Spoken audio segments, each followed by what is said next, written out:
প্রভু যিশুর নামে আপনাদের সবাইকে অভিনন্দন জানাই।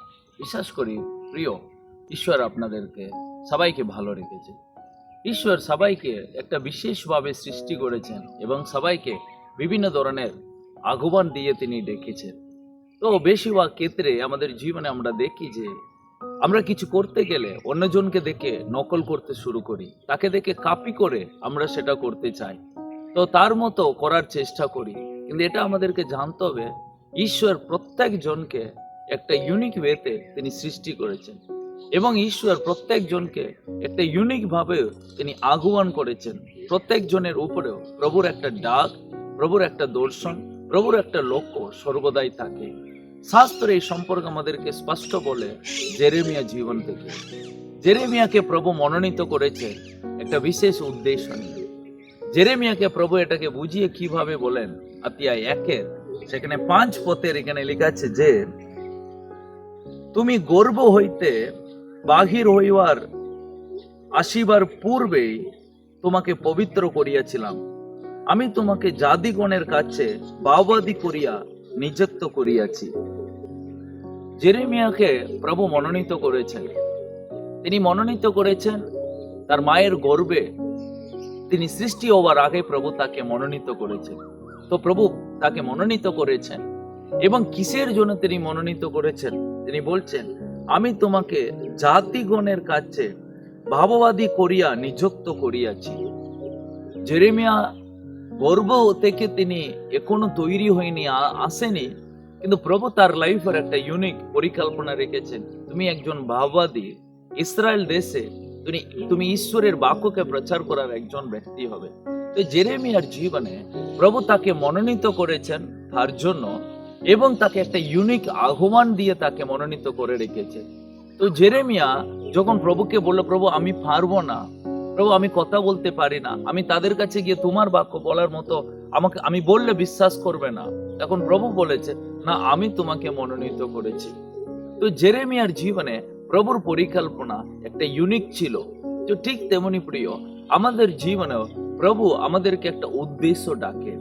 তো বিনা উদ্দেশ্যে প্রভু আমাদেরকে ডাকেনি।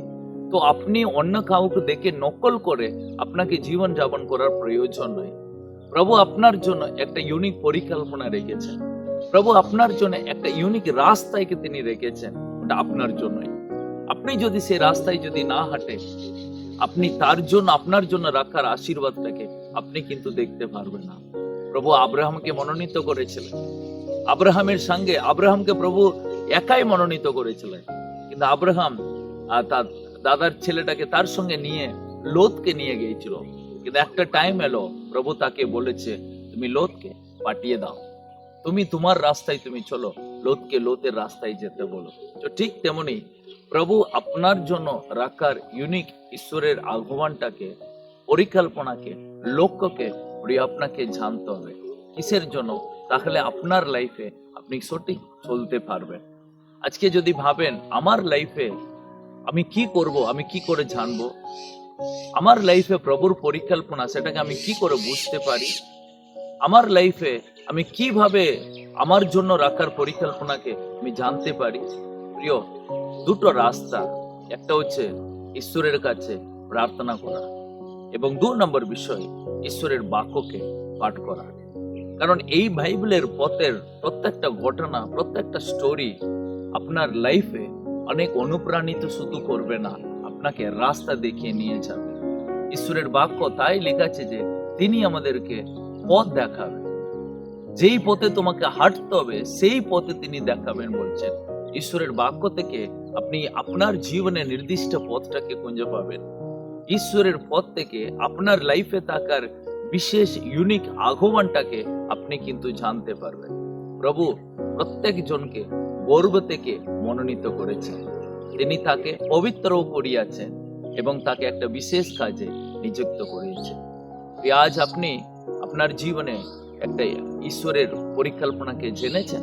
যদি না জেনে থাকেন, প্রার্থনা করুন, ঈশ্বরের বাক্যকে পাঠ করুন এবং ঈশ্বর আপনাকে রাস্তা দেখাবে। আপনার জীবনে থাকার ঈশ্বরের পরিকল্পনা আপনি পূর্ণ করতে পারবেন। এই বাক্য আপনার জীবনে অনেক আশীর্বাদ নিয়ে আসবে। God bless you.